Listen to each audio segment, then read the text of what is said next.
as I know, your film career started at the age of 19, which is quite early, even for today's accelerated world, I should admit. So how can you compare the filming process back then and now? Well, yeah, because, not only did I start kind of early, but, I started with really, really low budgets. My first film cost total, $3,000. And, so I started like in a place in that indie world where you had to just be very resourceful and you had to be able to figure out how to make something out of nothing, basically.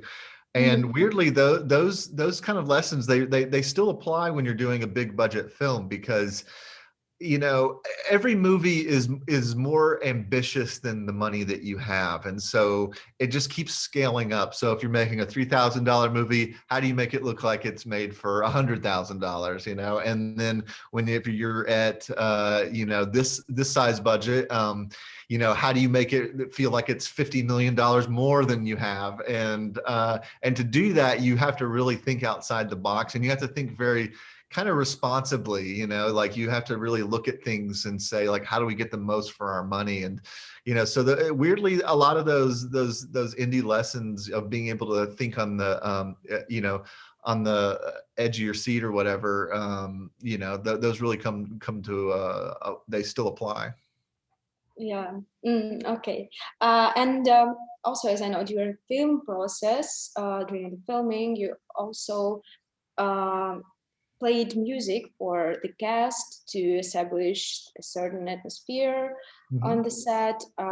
So what kind of music was it? And what music do you prefer in general in your life?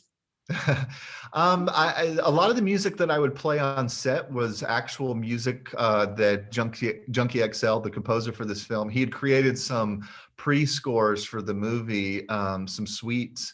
And so just to get the vibe, I would play that sometimes. I think I played some John Adams music at one point that was very kind of, it had a lot of energy to it. I tried to play things that I felt like would probably have the kind of pacing and tone to the scenes and would help out the actors. And, and sometimes we'd play sound effects as well. Like we would play, some of the, like we had some of the sound effects that the actual sound team for this movie had created for Godzilla and the different monsters and things. And so that always helped the actors a little bit, being able to, associate more than just having a green screen that they're dealing with.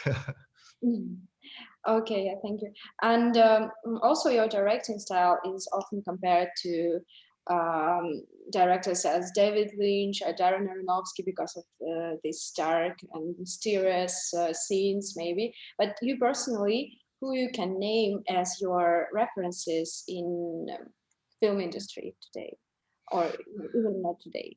That's a great question. I mean, because my influencers are so sort of abstract. I mean, I guess like the filmmakers that I watch the most of are like kind of filmmakers that don't necessarily have as much to do with my actual style. Like, I mean, Stanley Kubrick's my favorite filmmaker.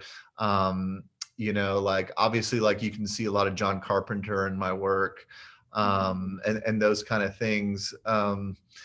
Yeah, it's really funny because whenever I'm approaching a movie, I take little bits and pieces, like this film has a lot of like 80s action homages. It has a little bit of Die Hard and things like that. But for the most part, I'm always trying to think about what I can do that people haven't seen before. Like I'm trying to think about movies in the context of my style. And occasionally I think about like, other films in terms of like maybe a shot here and there, like an inspiration, and those kind of things. But, I think nowadays so many movies are so, they wear their influences so hard in their sleeve that there's kind of like, there's like a fine line between inspiration and spoof. And I've always tried to kind of ride that line where, you can feel a lot of the inspirations, but it still feels like a wholly new experience and, that kind of thing. Это наш единственный шанс.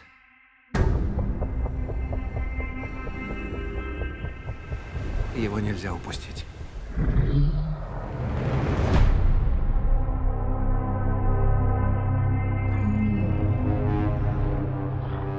нужен Конг.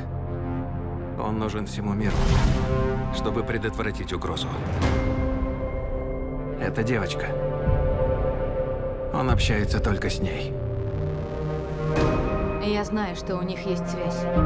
Ей было некуда идти, и я пообещала защитить ее. И кажется, что в каком-то смысле Конг пообещал то же самое.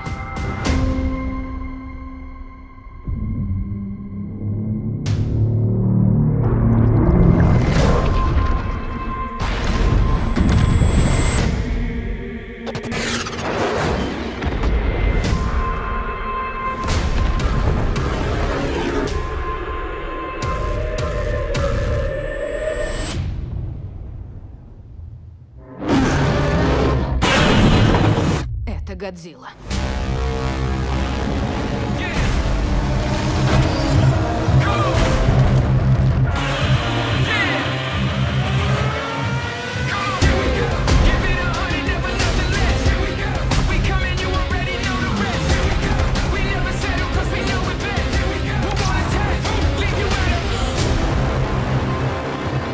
Настали опасные времена.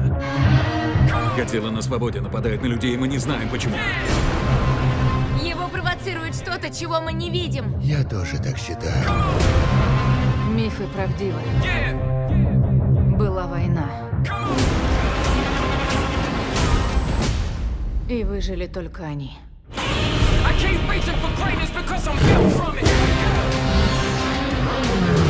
Кто преклонится? Только не Конг.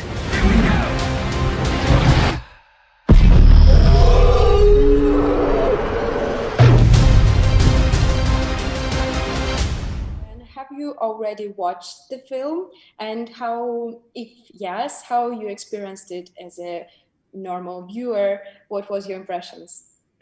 I have seen the movie. I had a whole movie theater for myself, and it was crazy. It was just, I mean, I was so nervous. You're always so nervous as an actor watching something that you did. I think that especially in this movie, because I had no idea what to expect, because you're acting with, shockingly, not Kong and not Godzilla.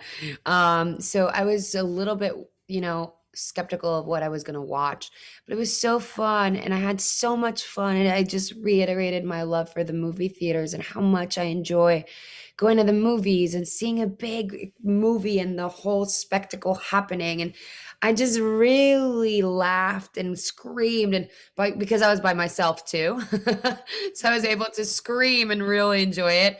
But it was great, and I'm so happy to be part of this movie. And has this sci-fi genre become more relevant to you personally in this post-pandemic world which we're in?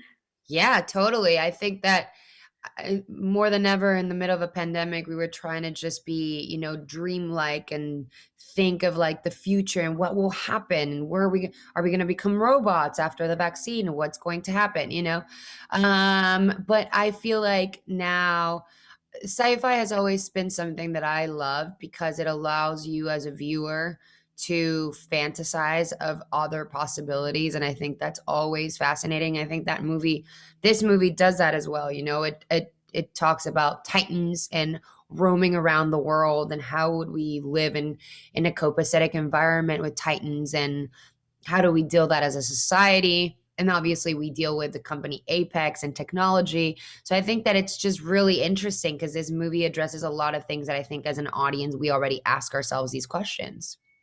Yeah, sure.